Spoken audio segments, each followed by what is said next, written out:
K Anilkumar, ഈ വിഷയം എന്തായാലും പാർട്ടി പരിശോധിക്കാൻ തീരുമാനിച്ചിരിക്കുന്നു എന്നറിയുന്നു. അത് പാർട്ടി പരിശോധിക്കേണ്ടതാണ് എന്ന് താങ്കൾക്ക് തോന്നുന്നില്ലേ ശ്രീ കെ അനിൽകുമാർ? CPIഎമ്മിന്റെ സംസ്ഥാന സെക്രട്ടറി ഗോവിന്ദൻ മാസ്റ്റർ അർത്ഥസംഖ്യക്കിടയില്ലാത്ത ഒരു കാര്യം വ്യക്തമാക്കി. താനൊരു പുസ്തകവും പ്രകാശനം ചെയ്യാൻ ആരെയും ഏൽപ്പിച്ചിട്ടില്ല എന്ന് EP വ്യക്തമാക്കിയ സ്ഥിതിക്ക് അനധികൃതമായിട്ടാണ്, തെറ്റായിട്ടാണ് ഉള്ളടക്കങ്ങൾ എന്ന് പറഞ്ഞ രീതിയിൽ കുറെ കാര്യങ്ങൾ പ്രചരിക്കുന്നത് നിർത്തണമെന്ന് മാധ്യമങ്ങളോട് EP ആവശ്യപ്പെട്ട സ്ഥിതിക്ക് CPM അതിനപ്പുറം പോകുന്നില്ല എന്ന് വ്യക്തമാക്കിയിട്ടുണ്ട് പാർട്ടിയുടെ സംസ്ഥാന സെക്രട്ടറി. അതുകൊണ്ട് തന്നെ CPIയും ഒരാളോട് പോലും ഒരു വിശദീകരണത്തിനും തീരുമാനമെടുത്തിട്ടില്ല.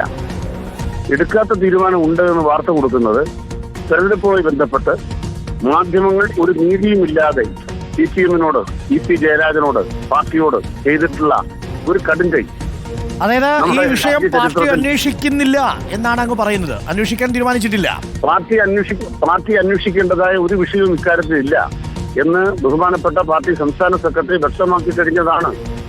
ഇന്നലെ ബഹുമാനപ്പെട്ട സഖാവ് ഗോവിന്ദൻ മാസ്റ്റർ നടത്തിയ പത്രസമ്മേളനത്തിൽ മാധ്യമങ്ങളിൽ ചോദ്യം ചോദിച്ചു.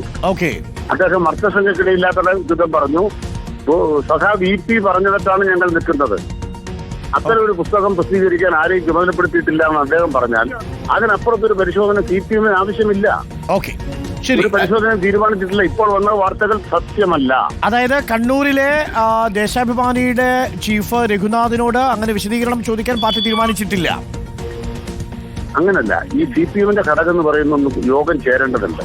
അതെ, CPMന് വിശദീകരണം ചോദിക്കാൻ, വ്യക്തികൾക്ക് വിശദീകരണം ചോദിക്കാൻ അവകാശമില്ല. ഇന്നലെ ഈ വാർത്ത പുറത്തു വന്ന ശേഷം ഒരു കമ്മിറ്റിയും യോഗം ചേർന്നിട്ടില്ല. സെക്രട്ടേറിയറ്റ് ചേർന്നാലും അതിൽ ഈ കാര്യം ഉണ്ടാവില്ല. അതിന് കാരണം സംബന്ധിച്ചാല് ഗോവിന്ദൻ മാസ്റ്റർ അതിൽ വ്യക്തമാക്കിയില്ല ഇന്നലെ. അതോടുകൂടി ആ വാർത്തയ്ക്ക് ചരമമായി. ഇനി അതിന് ജീവൻ കിട്ടുമെന്ന് തോന്നുന്നില്ല. ശരി, Shri K L Kumar, thank you. Shri K L Kumar ആണ് നമുക്കൊപ്പം ചേർന്നത്.